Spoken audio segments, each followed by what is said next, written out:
राज्यामध्ये मराठा आंदोलनाचा प्रश्न पेटत चाललाय. आंदोलनावर वेगवेगळ्या प्रतिक्रिया येतात. या संदर्भात बोलण्यासाठी माझ्यासोबत मराठा आरक्षण याचिकाकर्ते विनोद पाटील आहेत. त्यांच्यासोबत या संपूर्ण विषयावर बोलूयात. पहिली गोष्ट, मुख्यमंत्री म्हणतात या जी-आरचा अर्थ सरसकट होत नाही, सरसकट आरक्षण मिळालेलं नाही. हे बघा, माननीय मुख्यमंत्री महोदयांनी आज पुढे येऊन स्पष्टता दिली. याच्याहून आम्हाला क्लॅरिटी आली. मुख्यमंत्र्यांनी सांगितलं की हा निर्णय मराठा समाजाला कुणबी करण्यासाठी सरसकट नाही. ज्यांच्याकडे पुरावे असतील त्यांना आरक्षण मिळेल. मग माझा प्रश्न असा आहे की यापूर्वी मिळतच होतं, आताही मिळणार आहे. त्यामुळे जी माहिती पुस्तक आहे, मी वारंवार सांगतो, ते आज मुख्यमंत्र्यांनी याच्यावर शिक्कामोर्तब केलेलं आहे.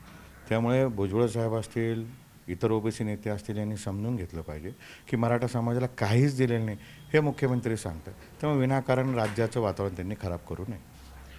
त्याच पाठोपाठ उपमुख्यमंत्र्यांनी देखील सांगितलं एका जी-आरने आरक्षण मिळत नाही, त्यात अजून काही अभ्यास करावा लागेल, त्यातले ते जे काही अडचणी असतील त्या सोडवाव्या लागतील.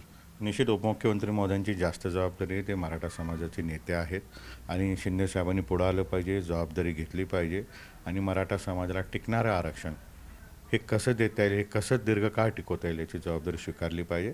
तेव्हा शिंदेसाहेब देखील आज स्पष्ट बोलले आणि स्पष्ट बोललेलं आम्हाला कधीही चालेल, कारण जे तुम्ही करताय ते बोला, जे करणार आहे तेवढंच बोला, ही समाजाची मागणी आहे. समाज म्हणून विचारतो, या अगोदर देखील गुलाल उधळत आले होते, यावेळेस देखील गुलाल उधळला. मग जर दोन्ही मुख्यमंत्री आणि उपमुख्यमंत्री जर दोघं असं म्हणत असतील तर ही पुन्हा एकदा फसवणूक झाली का?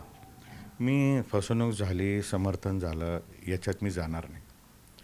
कारण आपसामध्ये चर्चा करून वाद करण्यापेक्षा जो समाज उपेक्षित आहे, जो समाज वाट बघतोय ग्रामीण भागामध्ये की मला हक्काचं आरक्षण कसं मिळेल, मी कधी शिक्षण घेईल, मी कधी शासकीय सेवा देईल, त्याच्यासाठी आम्हाला काम करणं गरजेचं आहे.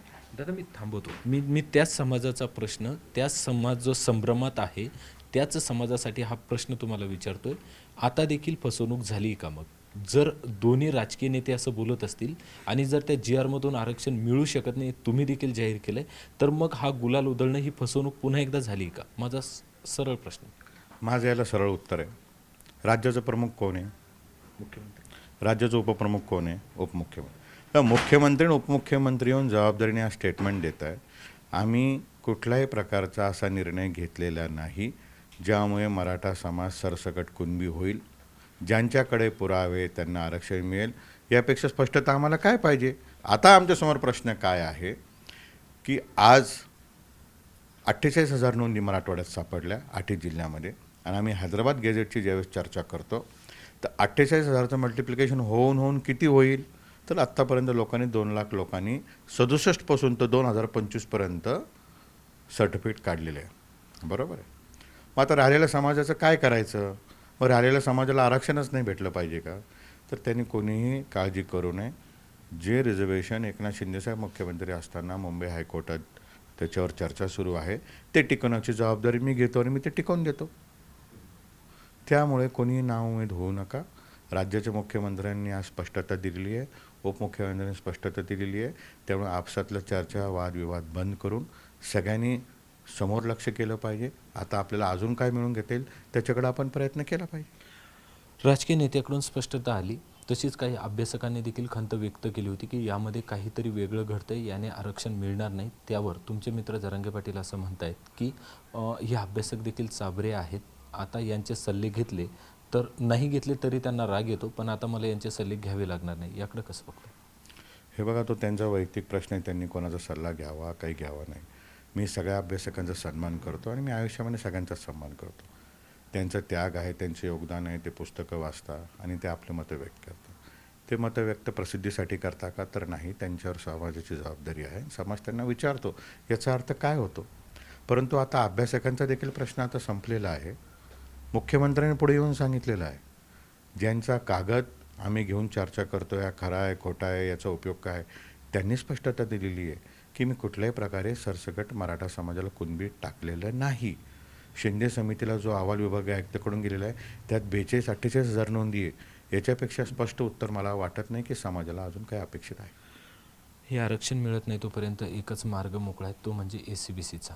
ते कुठपर्यंत आलं आहे आणि त्याचं काय होणार आहे आणि तुम्ही त्याचा पाठपुरावा अजून करतायत का? हे बघा, कालपासून ज्यावेळेसपासून हे सगळं काही घडलं आणि माझ्या लक्षात आलं की समाजाला काही मिळालं नाही, मी जलद गतीने त्याच्या मागे लागलो आहे आणि मला पूर्ण विश्वास आहे की 60 दिवसाच्या आत, 2 महिन्याच्या आत ती प्रक्रिया संपवून ते कसं टिकेल याच्यासाठी मी प्रयत्न करणार आहे. तुमचा असा विश्वास आहे ACBCचं हे 2 महिन्यातच त्याचा जो रिझल्ट येईल आणि ते टिकणार असेल? नाही, मला तर अशी अपेक्षा होती की आमचा एवढा मोठा मोर्चा होतो आहे, राज्य सरकार आम्हाला सरसकट OBCत देईल, त्यामुळे आम्हाला काळजी करायचं कारण नाही. आणि एका वेळी 2-2 मागण्या असल्या तर काय होतं की ते कन्फ्युजन होतं. म्हणून आम्ही सगळ्यांनी फोकस OBC आरक्षणावर केला. पण ते मिळालं नाही, मुख्यमंत्र्यांनी ते दिलं नाही. आज मुख्यमंत्र्यांनी स्पष्ट केलं. मग मुलांना तर वाऱ्यावर सोडता येणार नाही, त्यामुळे आता जे मिळू शकतो ते आम्ही प्रयत्न करू.